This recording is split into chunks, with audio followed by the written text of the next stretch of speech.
Hi, I'm Charlie Castlen, County Commissioner, Central Division, and I'm standing here on the, I guess you'd call it a parapet of the newest cell at the Daviess County Landfill, and I've got with me Robbie Hocker, who is the all-knowing director, manager of our landfill.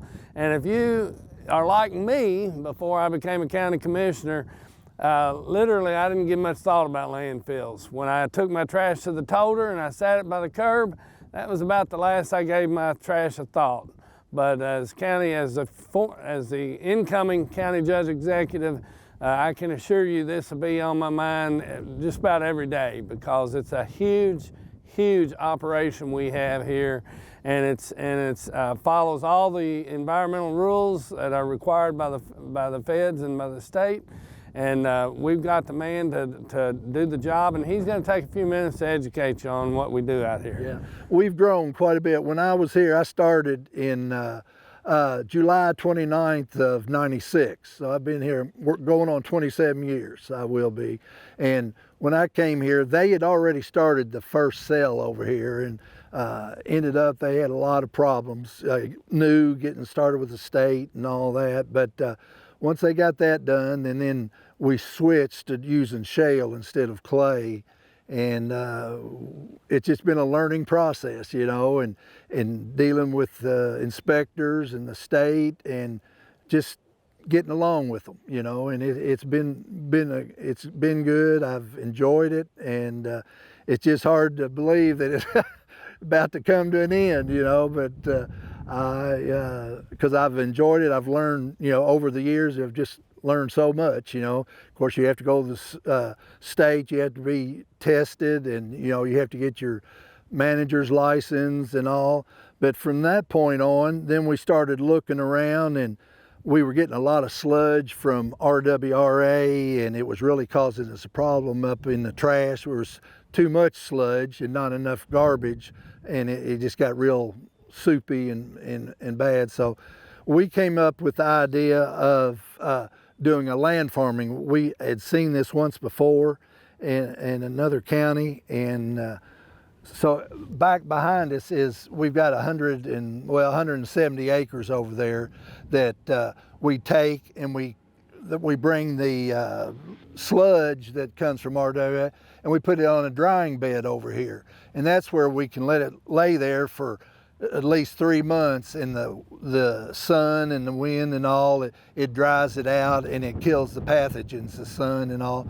And then after that, which we just did, we take that sludge over and spread it, you know, that's our fertilizer. We put it on each cell over there, and disc it in and all, and then we come along with wheat, and we put wheat over there, and it's popping up right now. And we will, this spring, once it comes up, we will harvest it, and harvest it in round bales and all, and then that is for sale, you know, for people that are needing, you know, hay. So it's a good thing. And why we use wheat, and it's a sorghum Sudan grass also, those pull nitrogen out of the soil, and once you put the sludge in, that's the main thing. So you always have to check what you have in the soil, and then send that to the state so they make sure we're not putting too much stuff down. So it's all a process. Everything's a process. And we got into the composting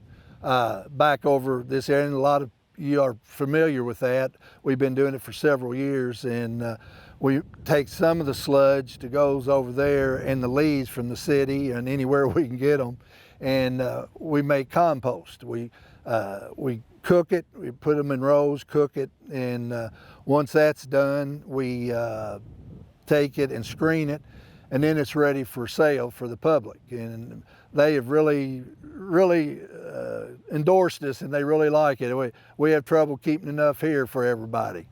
So we're proud of that, because behind that is, you're not putting those leaves in the contained. You're not putting the sludge as much sludge in the contained, so you don't have to build a cell as often. And that's the key right there. You know, you got to make it last as long as you can, because they're expensive to build. We are here at our new expansion, next to our last expansion that we have permitted with the state, and we have just finished this one up. We got the clay material in and all smoothed up.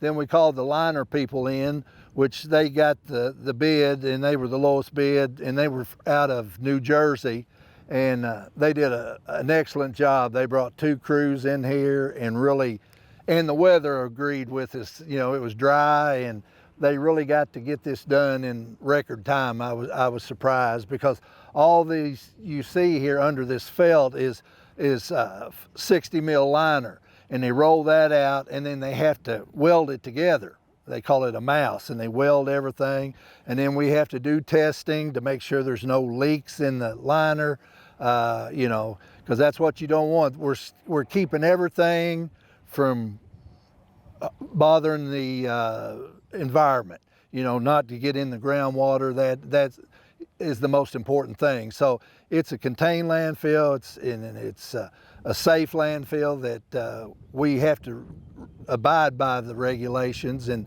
they're always checking on us, make sure we're doing it right. So, but yeah, we're tickled that we've got to this point. Now, next week we will put pipes down the center of these valleys where they're slotted, and then once we start putting well, we get that in, then we put a mesh over that, then we put this rock that I've talked about before. We have to put a foot of that over this whole area, and once we do that, then we put a 6-ounce mesh over it, and we start putting garbage over it and compact it so you don't have to build a cell as often. That's the big thing out here, is airspace. That's what we actually sell, is airspace. After we build it, we turn around and we sell the airspace at a decent price, you know, for people. So that's what we're doing now, and we're happy that we're seeing the end of this construction here. It'll probably be up in February, maybe March, before we get all the rock on it and all that. But and then we'll be on to other things.